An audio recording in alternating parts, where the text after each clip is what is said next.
कानी बहू। किशोरी लाल जी के बेटे राघव की शादी की बात जगह जगह चल रही थी, लेकिन किशोरी लाल जी को कोई लड़की पसंद ही नहीं आती थी और उसकी एक ही वजह थी, किशोरी लाल जी का लालची होना। उनको लड़की वालों से मोटा दहेज चाहिए था और इसी चक्कर में एक दिन वो एक बहुत पैसे वाले के घर अपने बेटे का रिश्ता लेकर पहुंचे। उस आदमी का नाम था ओम प्रकाश।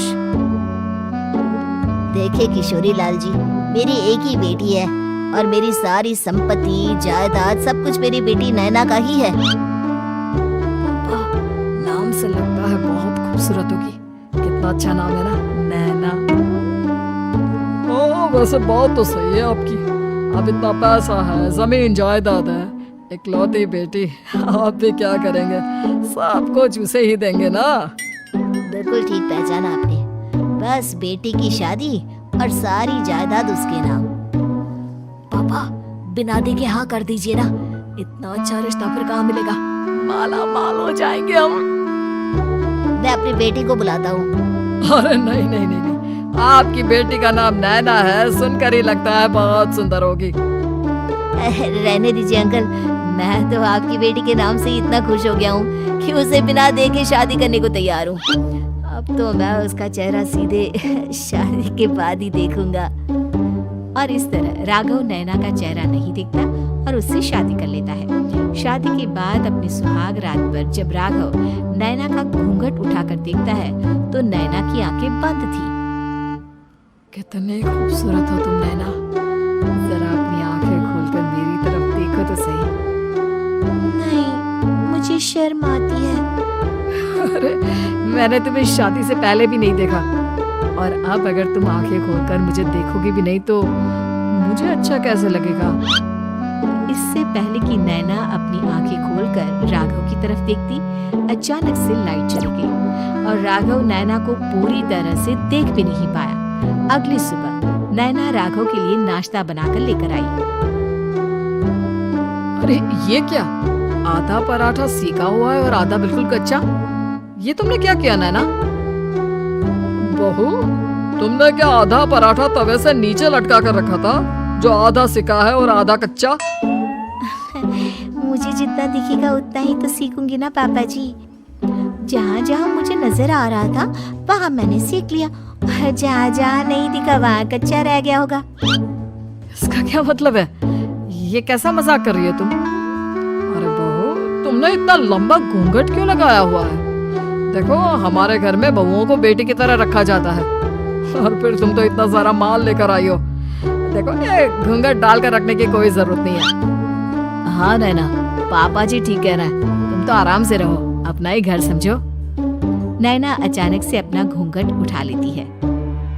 अरे ये क्या पापा, नैना की तो एक आंख फूटी हुई है।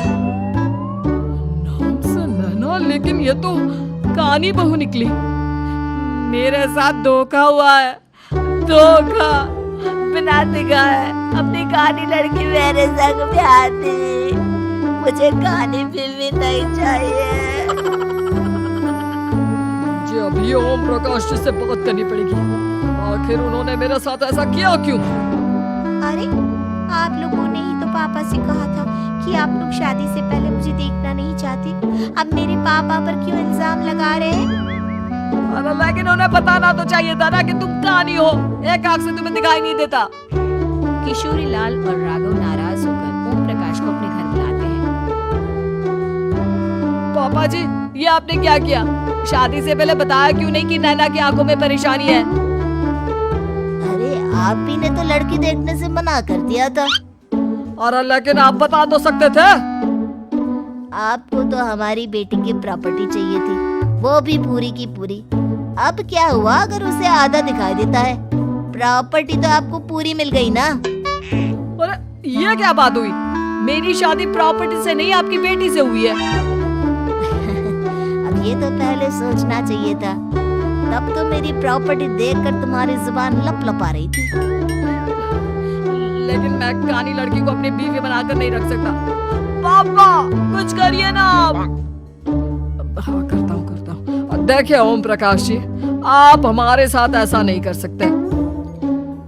और तुम देखो, अगर तुमने मेरी बेटी से शादी तोड़ी ना, तो जो भी प्रॉपर्टी मैंने तुम्हें दी है वो तो पूरी की पूरी वापस ले ही लूंगा, और आधी प्रॉपर्टी तुम्हारी भी लूंगा। अरे मेरी आधी प्रॉपर्टी भला क्यों लेंगे आप? इसलिए क्योंकि मेरी बेटी को आधा नजर आता है और उसकी नजर अभी तक तुम्हारी आधी जायदाद पर ही पड़ी है। अब तुम उसे घर से निकालोगे तो कुछ तो लेकर जाएगी ना। और अगर हम आपकी बेटी को अपने घर की बहू बनाकर रखे तो? तो तुम्हारी पूरी प्रॉपर्टी तुम्हारी ही रहेगी, और जो मैंने तुम्हें दिया है ना, उसमें से बस मैं आधा लेकर जाऊंगा। अरे लेकिन अब आप अपनी दी हुई प्रॉपर्टी में से आधी वापस क्यों लेकर जाएंगे? अगर मैं आपकी बेटी को अपनी पत्नी बनाकर रखने को तैयार हूँ तो? इसलिए ताकि भविष्य में अगर तुम मेरी बेटी को धोखा दो तो उसके पास कुछ तो रहे जो पति का हो। वैसे मेरे पास तो बहुत कुछ है, लेकिन अपने पति की कोई निशानी तो उसके पास होनी चाहिए ना। अब अगर तुमने मेरी बेटी को कहानी कहा तो तुम्हें प्रॉपर्टी भी कहानी ही मिलेगी, पूरी नहीं। जमाए राजा।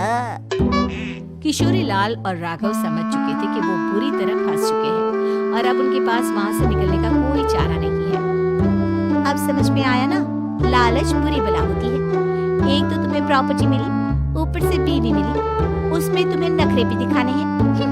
आए बड़ी, चुपचाप बैठो तुम। कुछ दिनों के बाद नैना राघव की कार लेकर बाजार घूमने निकलती है और जब कार लेकर वापस आती है, ये क्या?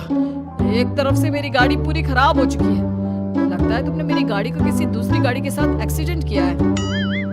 अरे कितना बड़ा नुकसान कर दिया तुमने बहू। वो क्या है ना पापा जी, मुझे एक आंख से दिखाई नहीं दे रहा था, सामने से गाड़ी आ रही थी।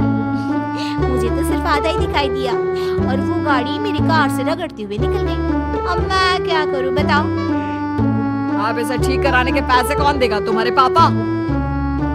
तुमने मुझसे इस तरह से बात की? अभी रुको। नैना राघव की शिकायत ओम प्रकाश को कर देती है। देखो राघव, अब जो मेरी आधी प्रॉपर्टी तुम्हारे पास थी ना, उसमें से आधी और मैं लेकर जाऊंगा, क्योंकि तुमने मेरी बेटी को डांटा। अरे नहीं पापा जी, गलती हो गई, माफ कर दो। गलती की तो कोई गुंजाइश ही नहीं। अगली बार मेरी बेटी को डांटा तो बची हुई आधी में से आधी और ले जाऊंगा।